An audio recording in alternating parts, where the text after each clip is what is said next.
말씀을 좀 시작하도록 하겠습니다. 사랑하는 우리 성령다락방 가족 여러분, 오늘 저희들은 사무엘상 31장입니다. 사무엘상의 마지막 장면 앞에 서 있습니다. 이 장은 참 비극적인 장면을 담고 있어요.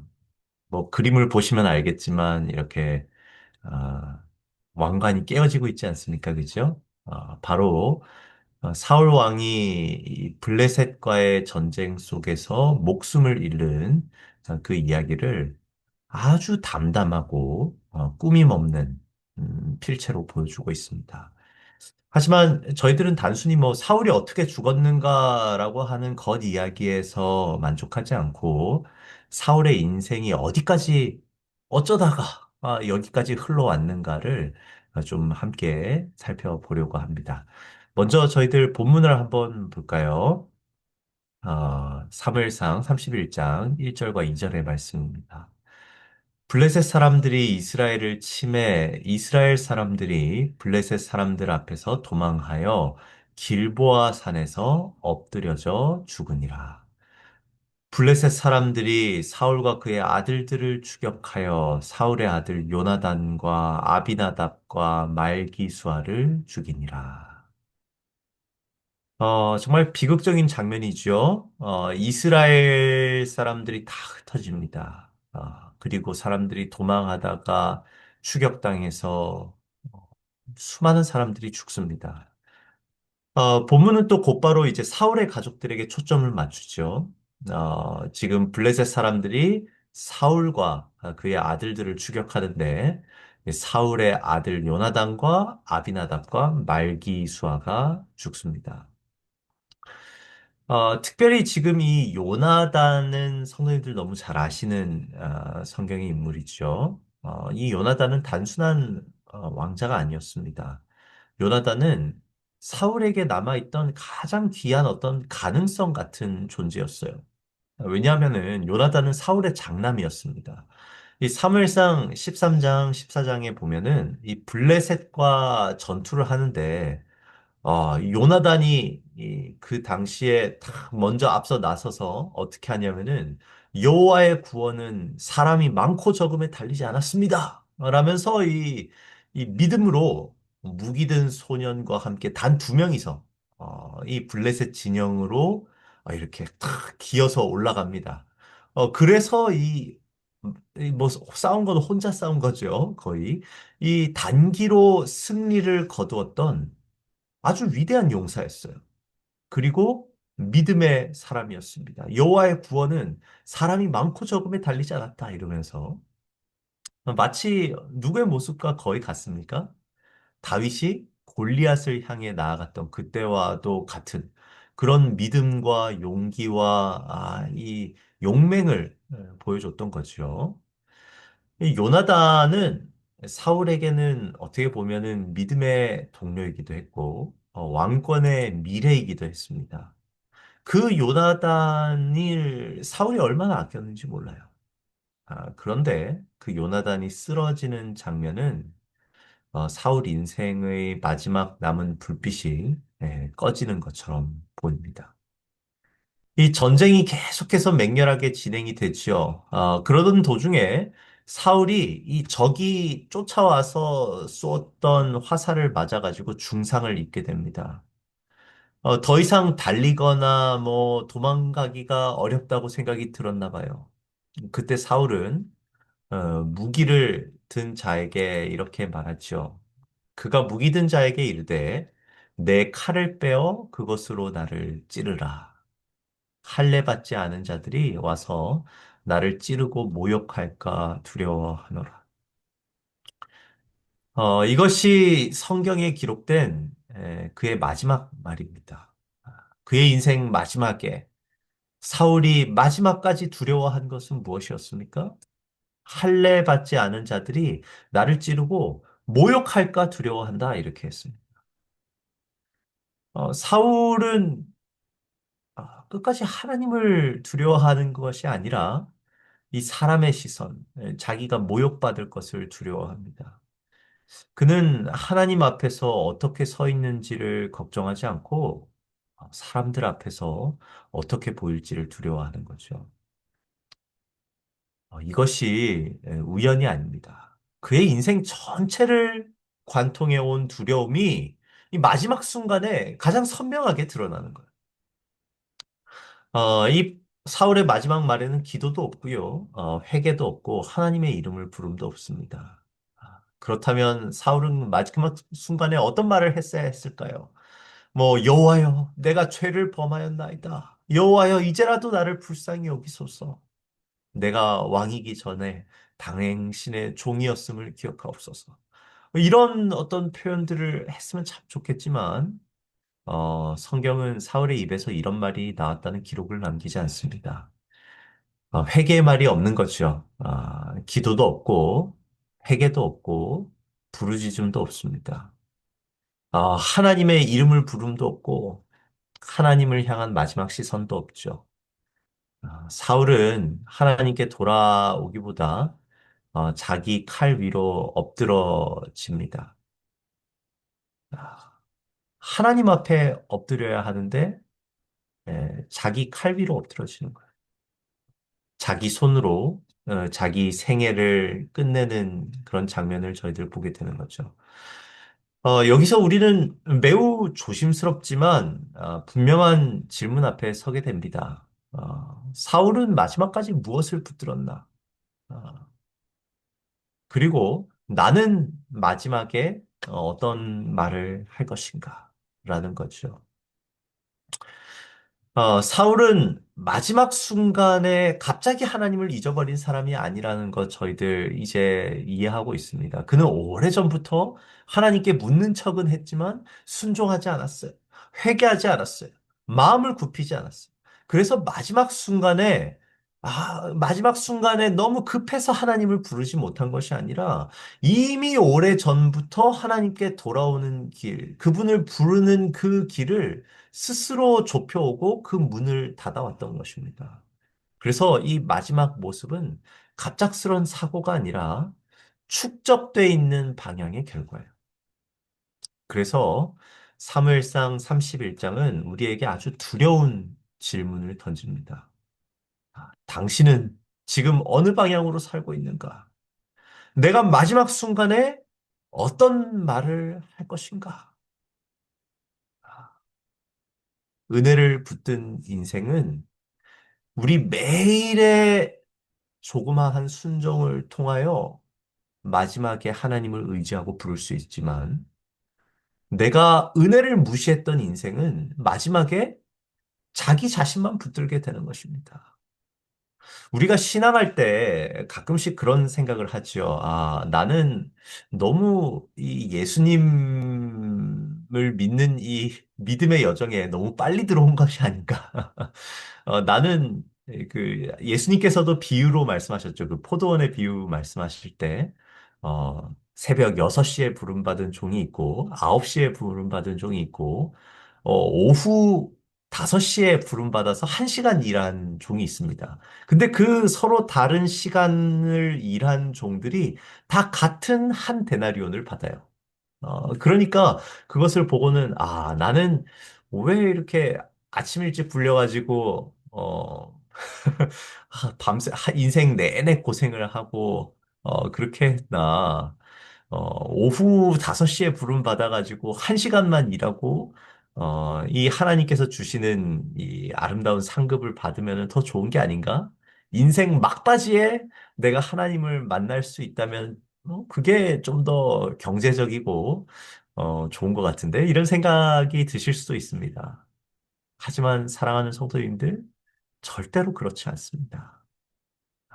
우리가 매일마다 하나님과 함께 쌓아나가는 순종의 순간이 우리의 인생의 마지막에 어떤 말을 할 것인지 결정하는 것입니다.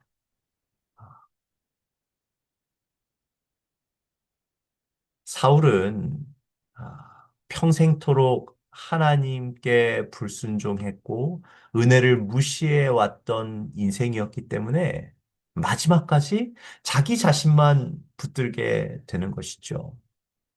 결국 사울은 자기 칼을 뽑아서 그 위에 엎드러집니다. 사울 곁에 무기를 든 자도 자기 칼 위에 엎드러져 사울과 함께 죽었습니다. 그래서 그 전투의 마지막이 어떻게 됩니까? 결국이 어떻게 돼요? 사울과 그의 세 아들과 무기를 든 자와 그의 모든 사람이 다 그날에 함께 죽었더라. 이 하나님께 떠난 자의 최후가 뭐 가장 비극적인 장면으로 드러나고 있는 것입니다. 마치 이 최후 심판의 모습을 저희들에게 보여주고 있는 것 같아요. 아무도 남지 않은 것입니다. 다음날 사실 더 참혹한 장면이 좀 이어집니다. 사무엘상 31장 8절과 8절, 9절, 10절의 말씀입니다.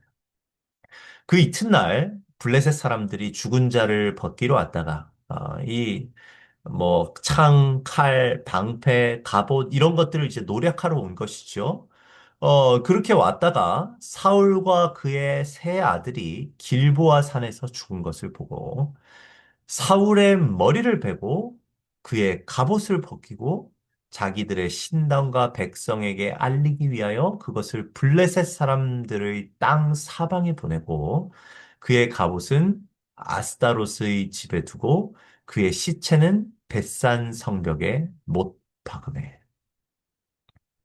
여러분, 지금 사울의 시체는 이 벳산 성벽, 벳산이 어디냐면은 이 갈릴리 호수가 있으면은 그 갈릴리 호수에서 바로 밑에 이 요단강으로 내려오는 그 요단강 서편입니다.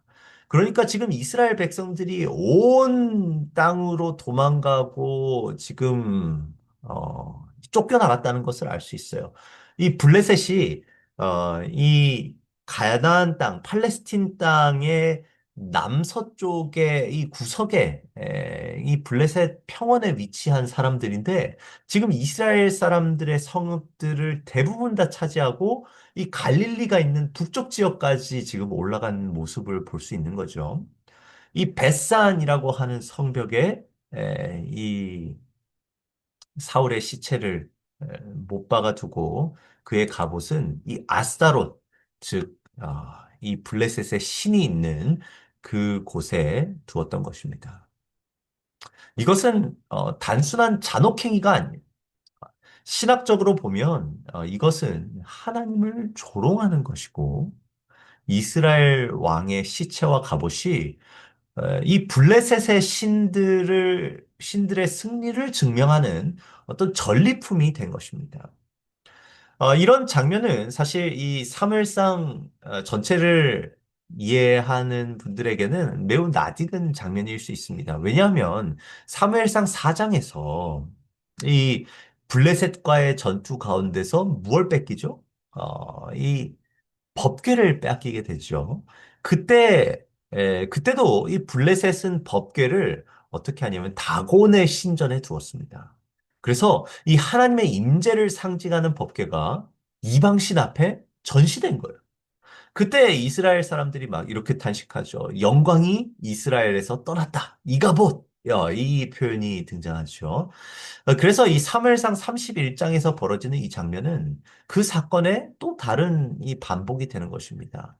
이번엔 법궤가 아니라 왕이 이 블레셋 사람들의 이 전리품이 되는 거예요. 하나님의 임재를 떠나는 사람들은 결국 이방 신전의 장식물이 되는 것입니다. 사랑하는 여러분, 우리가 하나님의 임재를 잃으면 결국 망하여 세상의 전리품이 됩니다. 사울의 갑옷이 이 아스타롯의 집에 놓였다는 말도 마찬가지지요. 사울의 힘과 왕권이 더 이상 하나님의 영광을 드러내지 못하고 오히려 우상의 승리를 선전하는 이 사탄의 승리를 선전하는 도구가 되는 것입니다. 저희들 하나님의 영광을 드러내는 사람들이 되어야 하지 않겠습니까? 이 사탄의 이 미혹과 시험과 유혹의 성공을 자랑하는 도구가 되지 않기 위하여 저희들 주의하여야 할 것입니다. 그런데 여기서 지금 뭐 비극의 연속이지만 뜻밖의 사람들이 갑자기 등장하면서 이 사무엘상이 맞춰지게 되는데요. 사무엘상 31장 11절로 13절의 말씀입니다. 길르앗 야베스 주민들이 블레셋 사람들이 사울에게 행한 일을 듣고 갑자기 길르앗 야베스 주민이 등장했어요. 모든 장사들이 일어나 밤새도록 달려가서 사울의 시체와 그의 아들들의 시체를 벳산 성벽에서 내려가지고 야베스에 돌아가서 거기서 불사르고 그의 뼈를 가져다가 야베스 에셀나무 아래에 장사하고 7일 동안 금식하였더라. 이 장면이 이제 사무엘상 31장 그리고 사무엘상 전체의 마지막입니다. 왜 사무엘상은 이 부분을 기록해 두었을까요? 사울이 그저 뭐 저주받고 망한 자로 영원히 기록되어도 사실 큰 문제 없어요. 그죠? 하지만 이 장면을 기록한 특별한 이유가 있는 것입니다. 사실 이 장면이 매우 중요한 장면이에요. 사울의 시신을 이 조롱 속에 그대로 방치하지 않은 한 무리를 소개하고 있기 때문입니다. 어느 성읍 주민들이 사울의 시신을 수습하고 있습니까? 길르앗 야베스. 이 길르앗이라고 하는 지역에 이 야베스라고 하는 성읍이 있었다는 거죠. 혹시 성도님들 들어보셨지요? 기억이 나실지 잘 모르겠습니다. 이 성읍이 어디냐? 이 사무엘상 11장에 등장했던 성읍이에요. 요단강 동편에 있는 이 길르앗 지역의 야베스라고 하는 성읍입니다. 길르앗 야베스. 당시 암몬 사람 나하스가 암몬이 또 길르앗 야베스랑 가깝지 않습니까? 그죠? 여기 길르앗 야베스가 여기 있는데요. 이 암몬 사람 나하스가 이 길르앗 야베스를 포위하면서 이렇게 말하죠. 내게 항복해라. 내가 너희 모든 오른쪽 눈을 빼서 모욕을 주겠다. 이렇게 아주 잔혹하게 협박합니다. 길르앗 야베스 사람들이 두려움에 떨죠. 그때 그 소식이 사울에게 전해졌을 때 성경은 이렇게 기록하죠. 사울이 그 말을 듣고 하나님의 영에 크게 감동됨에 그의 노가 크게 일어났다. 그래서 이 이야기를 듣고는 온 이스라엘 사람들을 다 모읍니다. 그리고는 이 암몬과 전쟁을 해서 승리를 거두죠. 이때 이 사울은 우리가 31장에서 지금 보고 있는 사울과는 전혀 사실 다른 모습이죠.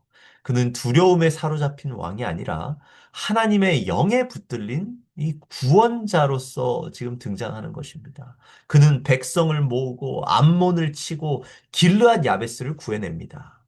그리고 그 승리 이후에 모든 백성이 이 위대한 용사를 우리가 왕으로 삼자. 이러면서 이 길갈로 데리고 가서 거기서 여호와 앞에서 사울을 왕으로 삼았던 것이죠. 바로 이 사울의 첫 구원을 받았던 성읍이 누구냐면은 첫 그 은혜를 받았던 성읍이 길르앗 야베스입니다. 사울이 왕으로서 처음 베풀었던 은혜를 그 성읍 사람들이 잊지 않았던 거예요. 그래서 지금 시간이 많이 흘렀습니다, 사실. 수십 년이 흘렀죠. 그 사이에 사울은 많이 변했고, 많은 실수도 했고, 결국 비극적인 최후를 맞이했습니다. 그러나 이 길르앗 야베스 사람들의 기억 속에는 여전히 그날의 은혜가 살아 있었던 것 같아요. 그래서 그들의 움직이기 시작하죠. 모든 장사들이 일어나 어떻게 달려가요? 밤새도록 달려와서. 이 표현을 그냥 지나치면 안 되죠. 그들은 모든 장사들이 목숨을 걸고 쉬지 않고 밤새도록 달려가서 이 사울의 시신과 그의 아들들의 시신을 내려오는 것입니다. 그리고 이제 길르앗 야베스로 돌아와서 이 장례를 치르는 거죠. 그리고 슬퍼하면서 7일 동안 금식하는 장면으로 이 사무엘상이 맞춰지게 됩니다.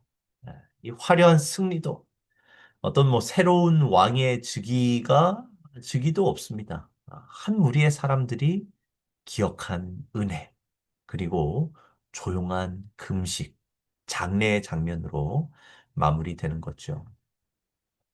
하나님께서는 이 사람들의 기억 속에 남아있는 이 작은 은혜의 조각을 통해서 사울의 마지막을 최소한의 존엄 속에 묻히게 하시는 것입니다. 사랑하는 성도 여러분, 이것이 사무엘상 마지막 장인 31장이 가지고 있는 무게입니다. 아마도 성도님들 많은 장례식장에 많이 가보셨을 거예요. 저도 대학에서 이제 대학이라고 하는 큰 커뮤니티 안에 있고 또 대학교회를 섬기다 보니까 어떤 달은 한 달에 몇 번이고 장례식장에 가게 됩니다. 이 대소사가 참 많아요. 하지만 저는 장례식장을 싫어하지 않습니다. 왜냐하면 그런 장소에 가게 되면 내가 어떤 삶을 살아야 할 것인가에 대한 깊은 사색도 하게 되고, 물론 뭐, 이 유족들을 위로하고, 혹은 뭐, 그렇게 할 수도 있지만, 굉장히 제 자신에게도 아주 의미 있는 시간들이 되는 경험들을 많이 합니다. 저의 생애도 반추해보고, 이 삶의 의미에 대해서도 깊이 생각하게 되는 거죠. 저희들도 이 사무엘상 마지막에 기록된 이 먹먹한 사울의 마지막 장면을 보면서 다시 한번 이 사울의 생애를 뒤돌아보고 되돌아보면서 저희들이 귀한 영적 교훈들을 좀 발견해 보아야 하는 것입니다. 그래서 이 사울의 인생의 경로는 패턴은 어땠는지, 또 다윗의 인생의 패턴은 어땠는지 나란히 놓고 한번 저희들 이 귀한 영적 교훈을 해보고자 합니다. 사울의 인생은 참 시작이 좋았어요. 왕으로 기름 부음 받을 때 그는 아주 겸손했고 자신을 작게 여겼습니다. 성령이 함께한 사람이었어요. 그러나 그의 인생에는 아주 안 좋은 패턴이 생깁니다. 하나님이 이 사울을 들어서 왕으로 세우셨는데 그에게 위기가 찾아왔을 때 그는 기다리지 못했어요. 조급하다 보니까 말씀보다 상황을 앞세우고 회개하지 못하고 변명했습니다. 제가 이래서 이랬죠. 그리고 그런 불순종과 변명은 그를 하나님으로부터 고립시켰고 결국 자기의 손으로 은혜의 문을 틀어막는 그런 어떤 인생의 패턴을 가지고 있었습니다. 아, 이래 동안 기다리라 라는 말씀에 순종하지 못했던 길갈 사건도 그랬고 진멸하라 라고 하는 말씀에 순종하지 못했던 아말렉 사건도 마찬가지입니다. 그 이후에 사울의 인생이 이 다윗을 향한 시기와 집착으로 채워지죠. 그는 다윗을 왕으로 세우겠다라고 하는 하나님의 뜻에도 순복하지 않고 이 하나님의 선택, 이 다윗을 제거하려고 합니다. 아, 다시는 죽이지 않겠다라고 말하고도 다시 창을 두고 쫓아가는 거예요. 이 사울은 회개하는 대신에 약속을 반복해서 깨트립니다. 이 많은 불순종과 불신앙의 반복이 그의 마음을 점점 더 굳게 만듭니다. 결국 그는 하나님께 묻는 것처럼 보이지만 사실은 자기의 이 결정을 승인받고 싶어 하는 사람이 됩니다. 결국 사울은 이 하나님의 음성을 들을 수 없는 그 지경에 이른 사람이 된 것입니다. 사울이 듣지 못하는 지경에 이른 그 상태를 가리켜서 성경은 하나님이 침묵하셨다라고 표현하는 것이죠. 이제 사울의 인생길을 또 다윗의 인생길과 나란하게 한번 놓아보면 좋을 것 같습니다. 다윗은 사울보다 뭐 도덕적으로 완벽한 사람이라고 사실 부를 수 없어요. 그는 도망치고 탈진하고 뭐 27장에서는 하나님께 묻지 않고 블레셋으로 내려갑니다.